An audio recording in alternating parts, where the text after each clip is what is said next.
बिस्मिल्लाहिर्रहमानिर्रहीम। अस्सलाम वालेकुम। प्रोग्राम आवाम की सोच के साथ मैं हूं आपका मेज़बान नासिर जहांगीर।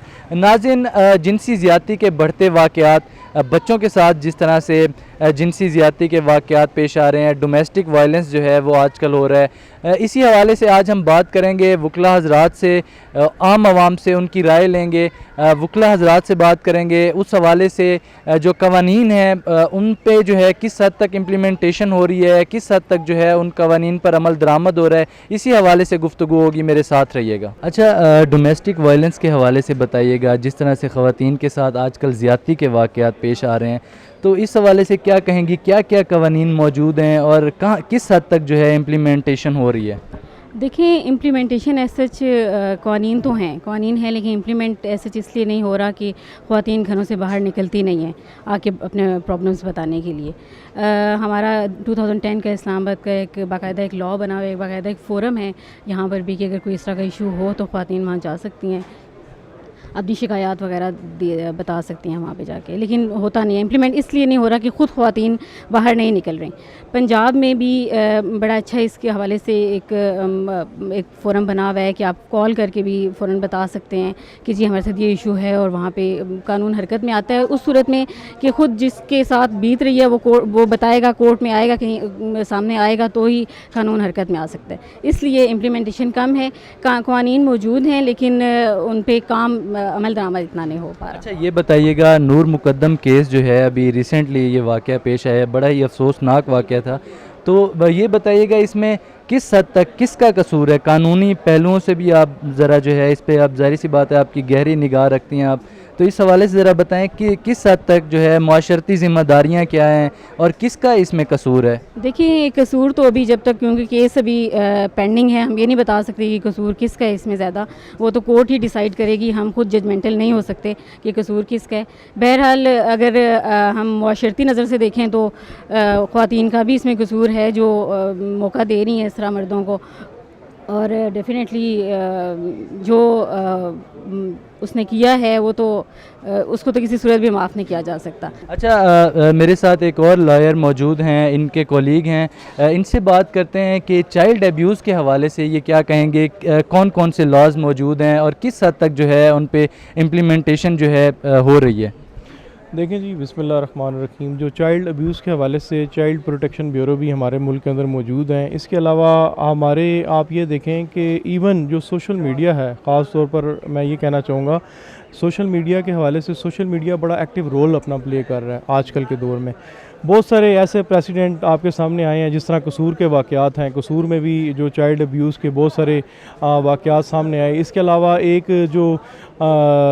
जो एक कसूर का एक बहुत मशहूर जो केस है, जिसमें उस मुलज़म को जो है वो हैंग कर दिया गया था, ठीक है जी। अभी मज़ीद जो है आप ये समझें कि एक नया कानून मुल्क के अंदर आया है जो इसी हवाले से है, जिसमें कैस्ट्रोफी और इससे रिलेटेड जो है वो आया है कि ताकि जो है ना मुलज़िम को सख्त से सख्त जो है ना करार बाकी सज़ा दी जा सके।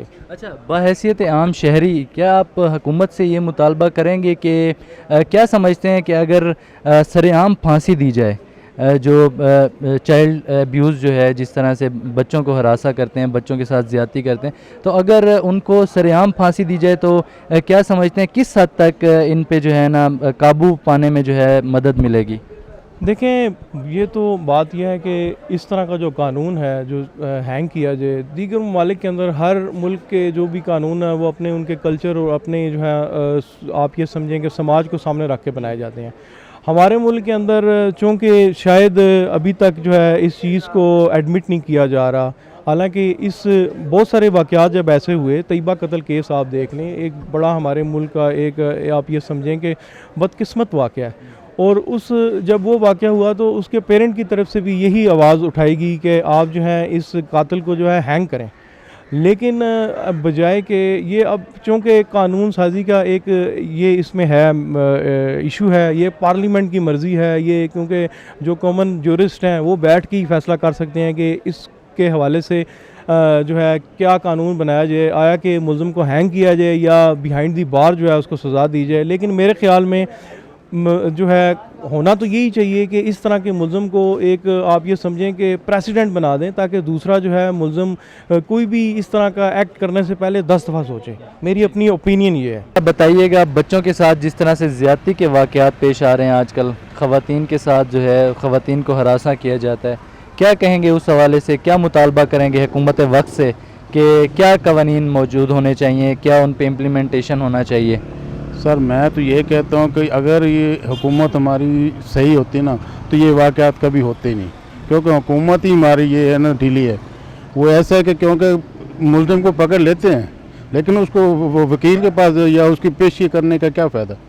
फ़ायदा तो वही होता है ना कि जब उसको पकड़ा तो सीधा फांसी पर लटकाए, दूसरे दिन पता चल जाएगा कि करने वाले को ज़्यादती के क्या कैसे ज़्यादती होती है। उनके मरने वाले को तो उनको तो बड़ों का कोई मरे तो उनको पता होता है कि इसका बच्चा मरता है ना, उसी को तकलीफ़ होती है ना, दूसरे को किसी को नहीं तकलीफ़ होती।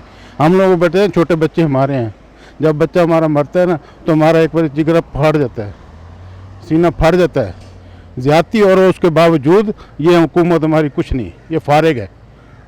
जितना हो सकता है कि मैं कहता हूँ कि हुकूमत अगर सही ईमानदारी से काम करे तो आज के बाद कोई वाक़या ऐसा होगा नहीं। हुकूमत से क्या मुतालबा करें? हम तो यही कहते हैं कि जो भी पकड़े और ऐसा जाति वाला उसको सीधा फांसी दे, और फांसी के बगैर नहीं हो सकता तो उसका तलवार के साथ गला काटे, शरेआम काटे। अच्छा, ख़वातीन के साथ और बच्चों के साथ जो है जिस तरह से ख़ास तौर पर बच्चों के साथ ज़्यादती के वाक़यात जो पेश आ रहे हैं, क्या मुतालबा करेंगे हुकूमत वक्त से? किस हद तक जो है उनको जो है इम्प्लीमेंट करना चाहिए? सज़ाए मौत होनी चाहिए, फांसी होनी चाहिए, सरेआम फांसी का मुतालबा करते हैं, क्या मुतालबा है आपका? बिस्मिल्लाहिर्रहमानिर्रहीम। जो बच्चों के साथ जुल्म हो रहे हैं, औरतों के साथ जुल्म हो रहे हैं, इसके ख़िलाफ़ हुकूमत को एक स्ट्रिक्ट पॉलिसी बनानी चाहिए, स्ट्रिक्ट एक्शन लेने चाहिए, क्योंकि ये अगर स्ट्रिक्ट एक्शन न लिया जाए, इसके ख़िलाफ़ स्ट्रिक्ट पॉलिसी न बनाया जाए, इनको सज़ा न दी जाए, तो ये जो ग्रुप है, ये जो सोसाइटी में ये जो ग्रुप्स ये जो काम कर रही है और भी बढ़ते जाएंगे, इनके साथ और भी लोग आएंगे, क्योंकि वो अगर हुकूमत इनके ख़िलाफ़ कोई एक्शन नहीं लेता तो ये मोटिवेट होते जाएंगे कि कोई नहीं है हमें कुछ कहने वाला, तो ये और भी इनके जो ग्रुप्स के मेंबर से ये और भी बढ़ते जाएंगे। अगर इनके ख़िलाफ़ एक्शन लिया जाए तो बाकी जो है जो इस साइड में मोटिवेट हो रहे हैं वो डर जाएंगे कि यार हुकूमत नई पॉलिसीज़ बना रही है, हुकूमत मतलब सज़ा दे रही है, तो ये थोड़ा सा कम हो जाएगा। अच्छा, चाइल्ड अब्यूज़ के हवाले से आजकल बच्चों के साथ जिस तरह से ज़्यादती होती है, बहुत सारे वाक़यात ऐसे हो चुके हैं, क्या मुतालबा करते हैं हुकूमत से? क्या होना चाहिए, इसको इम्प्लीमेंट किस तरह से करवाना चाहिए? जी स्ट्रिक्ट लॉज होने चाहिए इसके ऊपर। चाइल्ड अब्यूज़ बिल्कुल भी मतलब ये बहुत सबसे बड़ा गुनाह है ये। एक तो मतलब रिलीजियस तौर पे हमारे मज़हब में जो ये करता है वो मुसलमान नहीं है मेरी नज़र में। एंड आई थिंक ये बेसिकली इस पर डेथ पेनल्टी होनी चाहिए एंड नथिंग एल्स। अगर वो साबित हो जाता है, hang to death, that's it, this is what it is. अच्छा जी, चाइल्ड अब्यूज़ के हवाले से और डोमेस्टिक वायलेंस के हवाले से हमारे साथ बात करने के लिए एक लॉयर मौजूद हैं। इनसे बात करते हैं कि पाकिस्तान में जो है ना इस वक्त कानून में कौन कौन सी दफ़ात इसमें शामिल हैं, कौन कौन से कवानीन हैं चाइल्ड अब्यूज़ के हवाले से, डोमेस्टिक वायलेंस के हवाले से। इनसे गुफ्तगू करते हैं, जानते हैं। जी, चाइल्ड अब्यूज़ के हवाले से जो है ना तमाम जो शहरी हैं उनको इक्वल राइट्स जो है ना वो अवेलेबल होते हैं। बच्चों के भी राइट्स होते हैं कि कोई उनके साथ किसी किस्म का सख्त रवैया ना रखा जाए, उनसे कोई ऐसी लेबर ना ली जाए जिसके वो अभी अहल नहीं हैं, वो कर नहीं सकते हैं। और इसी तरह के दूसरे जो जराइम हैं, जिनसी जराइम हैं, वो उनके हवाले से उनको तहफ़्फ़ुज़ होना चाहिए। और जो मतलब कॉन्स्टिट्यूशन में उनको जो राइट्स आम हर पाकिस्तानी को दिए गए हैं वो उनका मुकम्मल जो है ना वो उस पर अमल दरामद होना चाहिए और उनका तहफ़्फ़ुज़ होना चाहिए। जी, हमारे साथ इस वक्त एक लॉयर मौजूद हैं। इनसे बात करते हैं डोमेस्टिक वायलेंस के हवाले से, चाइल्ड अब्यूज़ के हवाले से, कि बच्चों के साथ जिस तरह से जिनसी ज़्यादती जो है आजकल उसके वाक़यात हो रहे हैं, तो इस पर ये क्या कहेंगे? इस हवाले से कवानीन मौजूद हैं या उनमें तरमीम की ज़रूरत है? इस हवाले से जानते हैं। बिल्कुल कानून मौजूद हैं, बल्कि आज भी हम एक बहुत इंपॉर्टेंट केस में फरिश्ता केस में अपीयर हुए हैं हाई कोर्ट के अंदर, और वहाँ पर भी यही डिस्कशन हुई है कि कोई नए कानून की ज़रूरत नहीं है, ऑलरेडी कानून मौजूद है, चाइल्ड प्रोटेक्शन के हवाले से भी, हरासमेंट के हवाले से भी और अब्यूज़ के हवाले से भी तमाम कानून मौजूद है। और इवन ऑनरेबल कोर्ट ने भी ये कहा कि किसी नए कानून की ज़रूरत नहीं है। जॉइंट सेक्रेटरी ह्यूमन राइट्स भी आए हुए थे, उन्होंने कहा कि जी अपडेट करने की ज़रूरत है, लेकिन एग्जिस्टिंग लॉज के अंदर कोई ऐसी चीज़ नहीं है कि जिसको अपडेट करने की ज़रूरत पड़े। अगर इम्प्लीमेंटेशन होती है, असल इशू है इम्प्लीमेंटेशंस के, कानून ऑलरेडी एग्जिस्ट कर रहे हैं लेकिन जो हमारा सिस्टम है उसके अंदर इम्प्लीमेंटेशन बहुत कम नज़र आती है। जिस तरह आपने ये जिस केस को मैं डिस्कस कर रहा हूँ, 5 दिन लगे FIR कटाने में। इतने सीरियस और हीनियस नेचर ऑफ क्राइम है कि एक 10 साल बच्ची अगवा होती है, उसके साथ रेप होता है, उसकी लाश 5 दिन बाद बरामद होती है और 5 दिन तक कोई इस तरह का FIR तक नहीं दर्ज की जाती। इसके अंदर तमाम हायरार्की इन्वॉल्व है, इसके अंदर स्टेट फंक्शनल इन्वॉल्व है, हेल्थ डिपार्टमेंट में पूरी रात उसको रखा गया, उसका पोस्टमार्टम नहीं किया गया। This is very unfortunate situations. और जहाँ तक बात है लॉस की, even NGO is petitioner in the case और NGOs भी वर्क कर रही हैं, ह्यूमन राइट्स भी, लेकिन कोई भी शख्स लॉ को इन्फोर्स करने को तैयार नहीं है। हर जो शख्स है वो अपनी रिस्पॉन्सिबिलिटी दूसरे शख्स पे डाल रहा है। तब तक ये लॉज इन्फोर्समेंट एजेंसीज जब तक इस चीज़ को सीरियस नहीं लेती, तमाम इदारे इन चीज़ों को सीरियस नहीं लेते, तब तक ये चीज़ें हैंडल नहीं हो सकती। आप क्या समझते हैं किसका किरदार ज़्यादा होना चाहिए इसमें? अदालतों का कोई इसमें कसूरवार हैं अदालतें, हमारे जो है जजेस हजरात, इसमें जो कानून जो है वो सुस्त है? क्या चीज़ है इसमें, इंसाफ की फरहमी जो है वो सुस्त है? किस चीज़ को आप ज़्यादा ज़िम्मेदार ठहराते हैं इस हवाले से? मैं इस हवाले से जो सबसे बेसिक चीज़ है वो है इन्वेस्टिगेशन। अदालतें कुछ नहीं कर सकती जब तक इन्वेस्टिगेशन नहीं होती है, प्रॉपर इन्वेस्टिगेशंस नहीं होती, ठीक है।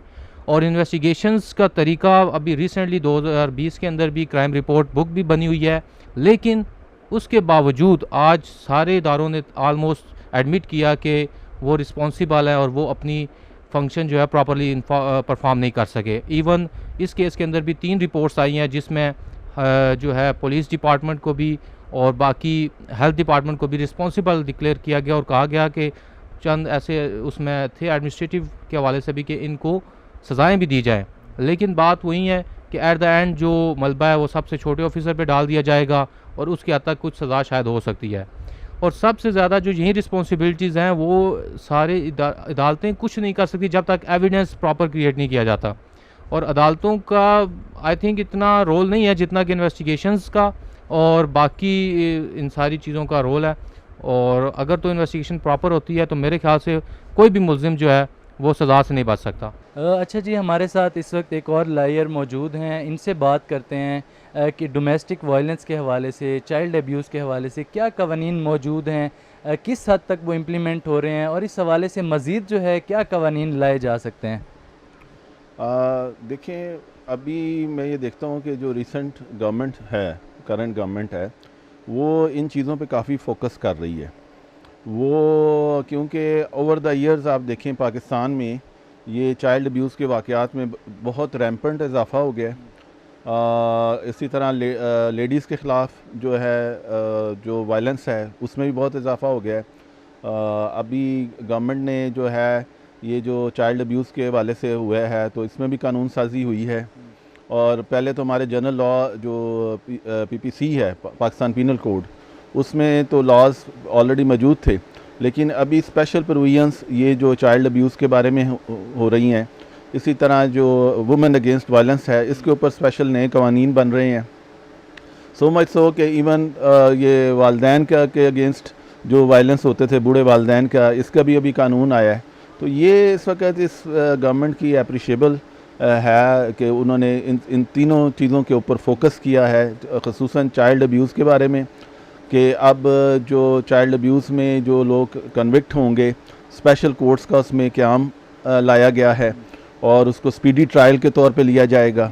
इसी तरह ये जो अभी हमने रिसेंट भी बड़े अफसोसनाक वाक़यात देखे हैं, तो offences against women, violence against women, इसको भी ख़ुसूसी तौर पे जो है बड़ा स्ट्रांगली डेल्ट किया जा रहा है। अच्छा, चाइल्ड लेबर के से चाइल्ड अब्यूज़ के हवाले से बताइएगा कि अगर पाकिस्तान में जो है सरेआम फांसियाँ दी जाएँ अगर किसी एक दो जिस तरह से जिनका जुर्म साबित हो और उनको फांसी दी जाए, तो क्या इसको समझते हैं कि इससे जो है लोगों में खौफ व हरास जो है खौफ बढ़ेगा और वो इस तरह के आइंदा वाक़यात के जो है रोकथाम में जो है मदद मिलेगी?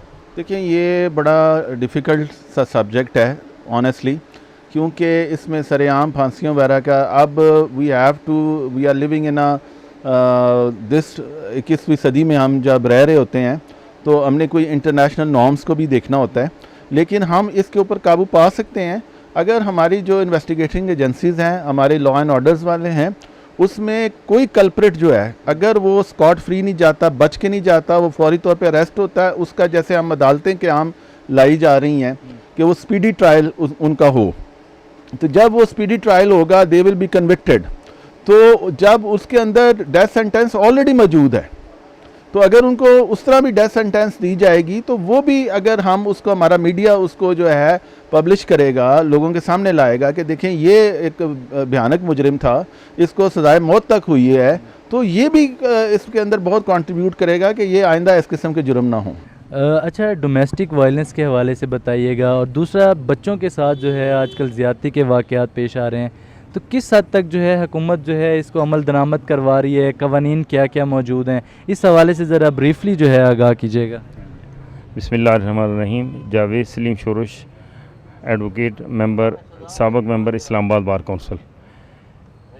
डोमेस्टिक वायलेशन के हवाले से गवर्नमेंट ने हाल ही में जो कानून इंट्रोड्यूस करवाया है, मैं ये समझता हूँ कि जिन चीज़ों का गवर्नमेंट तहफ़्फ़ुज़ देना चाहती है वो ऑलरेडी कानून के अंदर मौजूद थी और अब भी मौजूद हैं, लेकिन डोमेस्टिक वायलेशन के वाले जो कानून बनाया गया है इसका असर ये है कि इसमें घर के अंदर रहते हुए अगर कोई बाप अपने बेटे को या बेटी को किसी चीज़ से मना करता है कि जो कोई अखलाकी लिहाज से उसके लिए बेहतर नहीं है या घर के माहौल के लिहाज से भी वो बेहतर नहीं है, तो वो भी डोमेस्टिक वायलेशन में आएगा। इसी तरह वाइफ के साथ भी अगर वो इस तरह कहता है कि आपने किसी चीज़ से उसे रोकता है, किसी चीज़ से मना करता है, तो मैं ये समझता हूँ कि उससे कानून का जो इतलाक़ होता है उसमें भी 3 साल तक की सज़ा है, 1 लाख रुपए से जुर्माना भी है उसमें।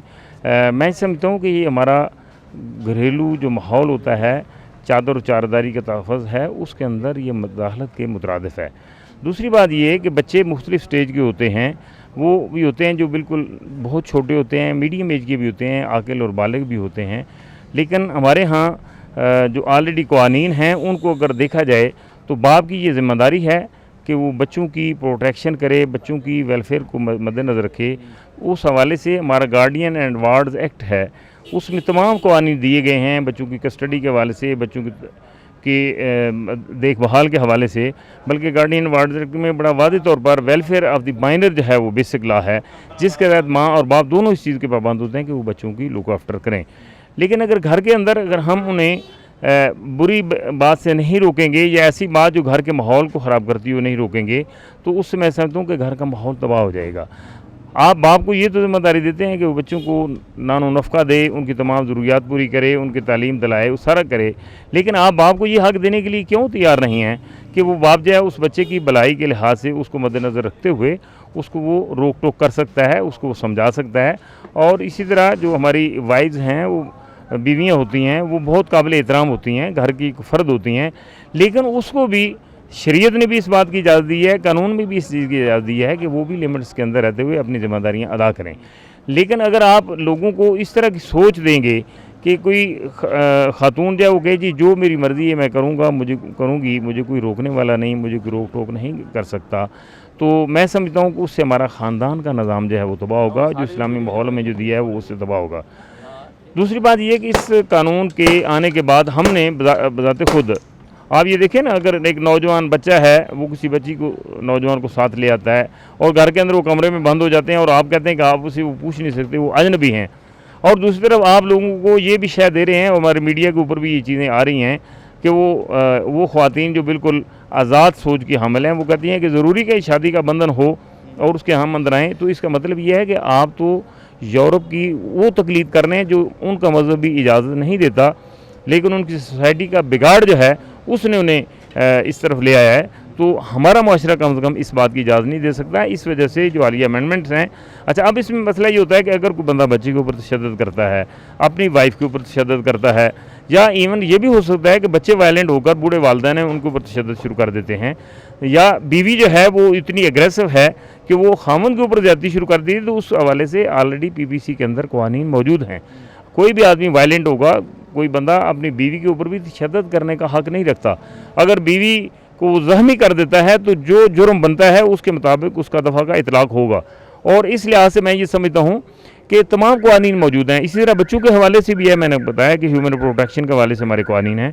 तो इस वजह से ऑलरेडी ये कवानीन मौजूद थे, लेकिन यह कि हमने शायद कोई या तो सस्ती शोर हासिल करने की खातर, या फिर यह कि हमें बाहर से जो बड़े बड़े मुल्क हैं उनकी हुकूमतें हैं वो हमें मजबूर करती हैं कि हम अपनी कवानीन तब्दील करें। देखें, हम उनके मामलात में मुदाखलत नहीं कर सकते, हम उन्हें भी हक़ नहीं दे सकते कि वो हमारी सोसाइटी और हमारे ख़ानदान का, फैमिली का जो निज़ाम है उसके अंदर वो इंटरफियर करें। अब बच्चों के ऊपर जो तशद्दुद के हवाले से आपने जो बात की है, वायलेशन के लिहाज से आप ये कह रहे हैं कि कोई बच्चा किसी बच्चे के ऊपर ज़्यादती होती है, इसमें ये इंतहाई अफसोसनाक है कि वो बच्चे जो फूल से होते हैं जिनकी प्रोटेक्शन हम सब की ज़िम्मेदारी है, ख़ास वो मुस्लिम हों या गैर मुस्लिम हों। लेकिन अगर बच्चों के ऊपर वायलेशन होती है तो इस हवाले से पहले से भी कवानीन मौजूद हैं। 377 जो है, ये कोई बच्चा हो या बड़ा हो, अगर अननेचुरल ऑफेंस के हवाले से कोई जुर्म करता है तो उसका इतलाक़ होता है। इसी तरह अगर कोई किसी बच्चे के साथ, बेशक वो नाबालिग है, छोटी उम्र की है या बड़ी उम्र की है, उसके साथ अगर वो जिनसी लिहाज से वो तशद्दुद करता है, उसको कोई नुकसान पहुँचाता है, उसकी इज़्ज़त को पामाल करने की कोशिश करता है, तो ये ज़्यादा घिनौना जुर्म है। अगर किसी अडल्ट के साथ इस तरह का ये जुर्म किया जाता है तो वो अपनी जगह हमारे यहाँ हदूद लाजमी हैं, वो कवानीन नाफिज़ हैं हमारे यहाँ, और उसकी सज़ा जो है वो 10 साल से लेकर लाइफ इम्प्रिजनमेंट तक है। और खुदा न खास्ता अगर कोई इस तरह रेप करता है, ज़बरदस्ती करता है, तो सज़ाए मौत तक भी उसे दी जा सकती है। इस लिहाज से ऑलरेडी हमारे कवानीन मौजूद हैं।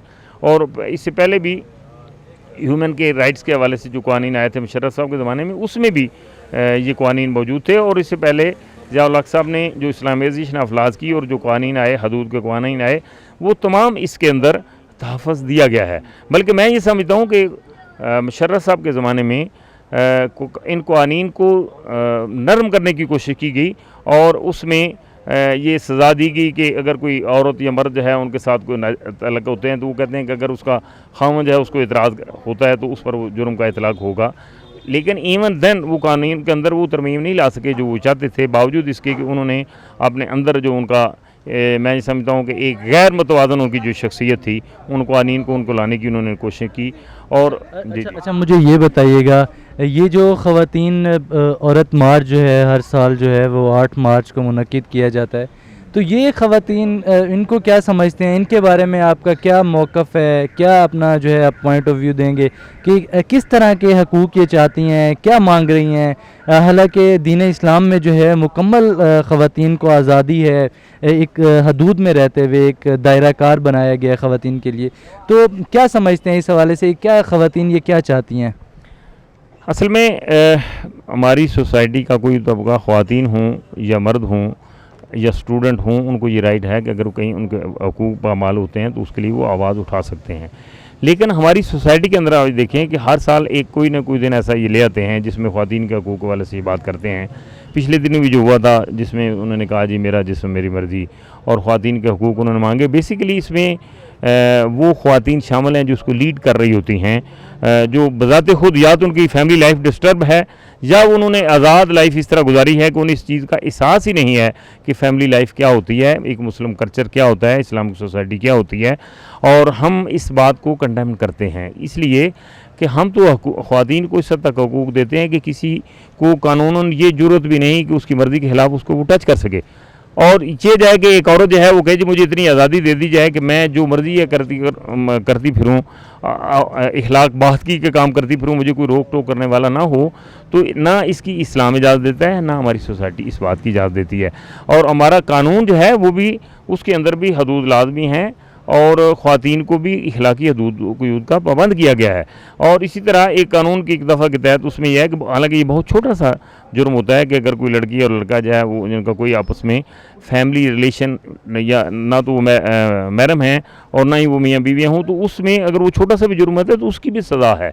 तो इस लिहाज से हम तो ख़वातीन को ज़्यादा प्रोटेक्शन देना चाहते हैं, उनका ये राइट है। इस्लाम ने भी उन्हें हकूक़ दिए हैं, हमारे कानून ने भी उन्हें हकूक़ दिए हैं जिनमें फुली तौर पर उन्हें प्रोटेक्ट दिया गया है।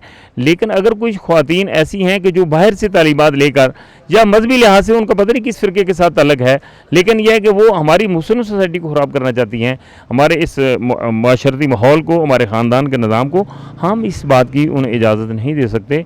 और मैं ये समझता हूँ कि उन ख़वातीन को अपने उन क़वानीन का एहतराम करना चाहिए। मैं एक छोटी सी मिसाल ये देता हूँ कि पिछले दिनों ये यूरोप, अमेरिका के अंदर, इंग्लैंड के अंदर वो जो मुजस्समे बने होते हैं कि जिनकी शख्सियात के पत्थर के वो ज़ाहिर बने होते हैं, लेकिन उसमें भी उन्होंने एक कानून बनाया कि 10 साल तक सज़ा मुकर्रर की कि अगर कोई किसी के स्टैचू को डैमेज करेगा तो उसे 10 साल तक सज़ा होगी।